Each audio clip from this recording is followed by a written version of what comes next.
Voltage കുറയ്ക്കുക, കൂട്ടുക, ഭയങ്കര രോഗങ്ങളാണ്. കണ്ടോ കൂടിയത്, ഇപ്പം കൂടി. അങ്ങനെ കൂടുക കുറയ്ക്കുക, ഭയങ്കര രോഗങ്ങൾ എന്തോന്നറിയത്തില്ല. ഇവിടെ ഞാൻ എൻ്റെ അമ്മയുടെ കൂടെ കുറേ ഗൂണ്ടകളുണ്ട്, ഗൂണ്ടായിസം നടത്തുന്നു ഇവിടെ. ഗൂണ്ടായിസം നടത്തുക. മോട്ടർ ഞങ്ങൾക്ക് ഓണാക്കാൻ പറ്റത്തില്ല, രാത്രി മോട്ടർ ഓണാക്കാൻ പറ്റത്തില്ല. ഇവിടെ കഥകൾ വേറെ. മോട്ടർ ഓണാക്കിയാൽ ഞാനിവിടെ ഉണ്ടെന്ന, മോട്ടർ ഓണാക്കിയില്ല ഞാനിവിടെ ഇല്ല, വേറെ കണ്ട് പുതിയ പുതിയ രീതികളാണ് ഇവിടെ. സാധനങ്ങളൊക്കെ ഓഫാക്കുന്നതനുസരിച്ച് ഇവിടെ ആളുകളുണ്ടോയെന്ന് പറയുന്നത്. ഇത് സദയമന്ദിരമാണ്. ഇവിടെ ഈ ക്യാമറയുടെ മുന്നിലാണ് നമ്മൾ കിടന്നുറങ്ങുന്നത്. എന്നാലും കഥകളാണ് നമ്മൾ വേറെ എങ്ങാണ്ടാ കഥകൾ കിടന്നുറങ്ങുന്നതെന്നൊക്കെ. അല്ല, ഇതെൻ്റെ വീടാണ്. ഇത് കണ്ടില്ല, ഈ സാധനങ്ങളൊക്കെ എൻ്റേതാണ്. ഈ സാധനമൊക്കെ ഞാൻ ഉണ്ടാക്കിയത്, എൻ്റെ വീടാണ് ഇത്. അല്ലാതെ കണ്ടവൻ്റെ ഒന്നും വീടല്ല. എൻ്റെ വീടിനകത്ത് ഞാൻ കിടന്നുറങ്ങുന്നത്. അല്ലാതെ കണ്ടവൻ്റെ ഒന്നും വീട്ടിലോ അല്ലാതെ അവിടെ ഇവിടെയൊന്നും പോയി ഉറങ്ങേണ്ട കാര്യമൊന്നുമില്ല. പിന്നെ SNDPയിലും ഒന്നും പോയി.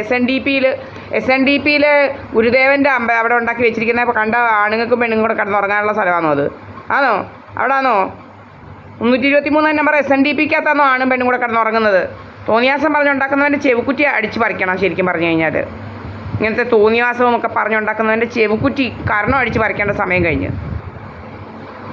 SNDP അതിനുണ്ടാക്കിയിട്ടിരിക്കുകയല്ല അവിടെ കിടന്നുറങ്ങാൻ. ആണിനും പെണ്ണും കൂടെ കിടന്നുറങ്ങുന്ന സ്ഥലമല്ല SNDP. ഗുരുദേവൻ്റെ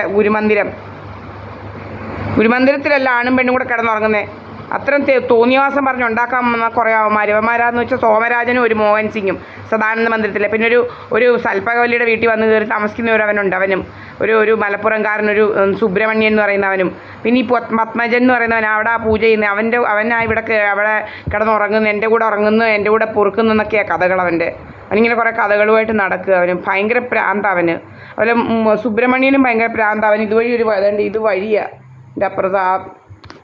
അപ്പോൾ അതുവഴി അവൻ്റെ വഴിയെ കൂടെ പോകുന്നുണ്ടെങ്കിൽ അവൻ ഇങ്ങോട്ട് കയറുന്ന അവൻ്റെ രോഗം. ഭയങ്കര രോഗങ്ങളാണ് തോന്നൽ രോഗം, എന്തൊക്കെയോ രോഗമാണ്.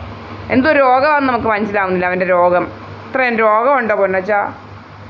നമ്മുടെ ദേഹത്തോട്ട് എപ്പോഴും ലേസറടി, മുഖത്തോട്ട് ലേസറടി, തലയിലോട്ട് ലേസറടി, സർവത്ര ലേസറും കൊണ്ടും ഇരിക്കുക. ഇതുപോലെ ഭയങ്കര ശല്യമായിട്ട് മാറിയിരിക്കുക ലേസർ. നമ്മൾ ചോറ് തിന്നിട്ട് മാസങ്ങളായി. ചോറ്, പഞ്ചസാര ഇതൊക്കെ തിന്നിട്ട് മാസങ്ങളായി. എന്നാലും ഇങ്ങനെ അടിച്ച് വീർപ്പിക്കുക, ഗ്യാസ് അടിച്ച് വീർപ്പിക്കുക, പല പല വേലകളാണ്. ഇതുപോലെ ഗ്യാസ് അടിച്ച് വീർപ്പിക്കുക, അല്ലെങ്കിൽ വാട്ടർ റിറ്റൻഷൻ ഉണ്ടാക്കുക. ദിവസവും വാട്ടർ റിറ്റൻഷൻ ഉണ്ടാക്കല പരിപാടി. നമ്മളെന്തോ തിന്നുന്ന നോക്കിയിരിക്കുക.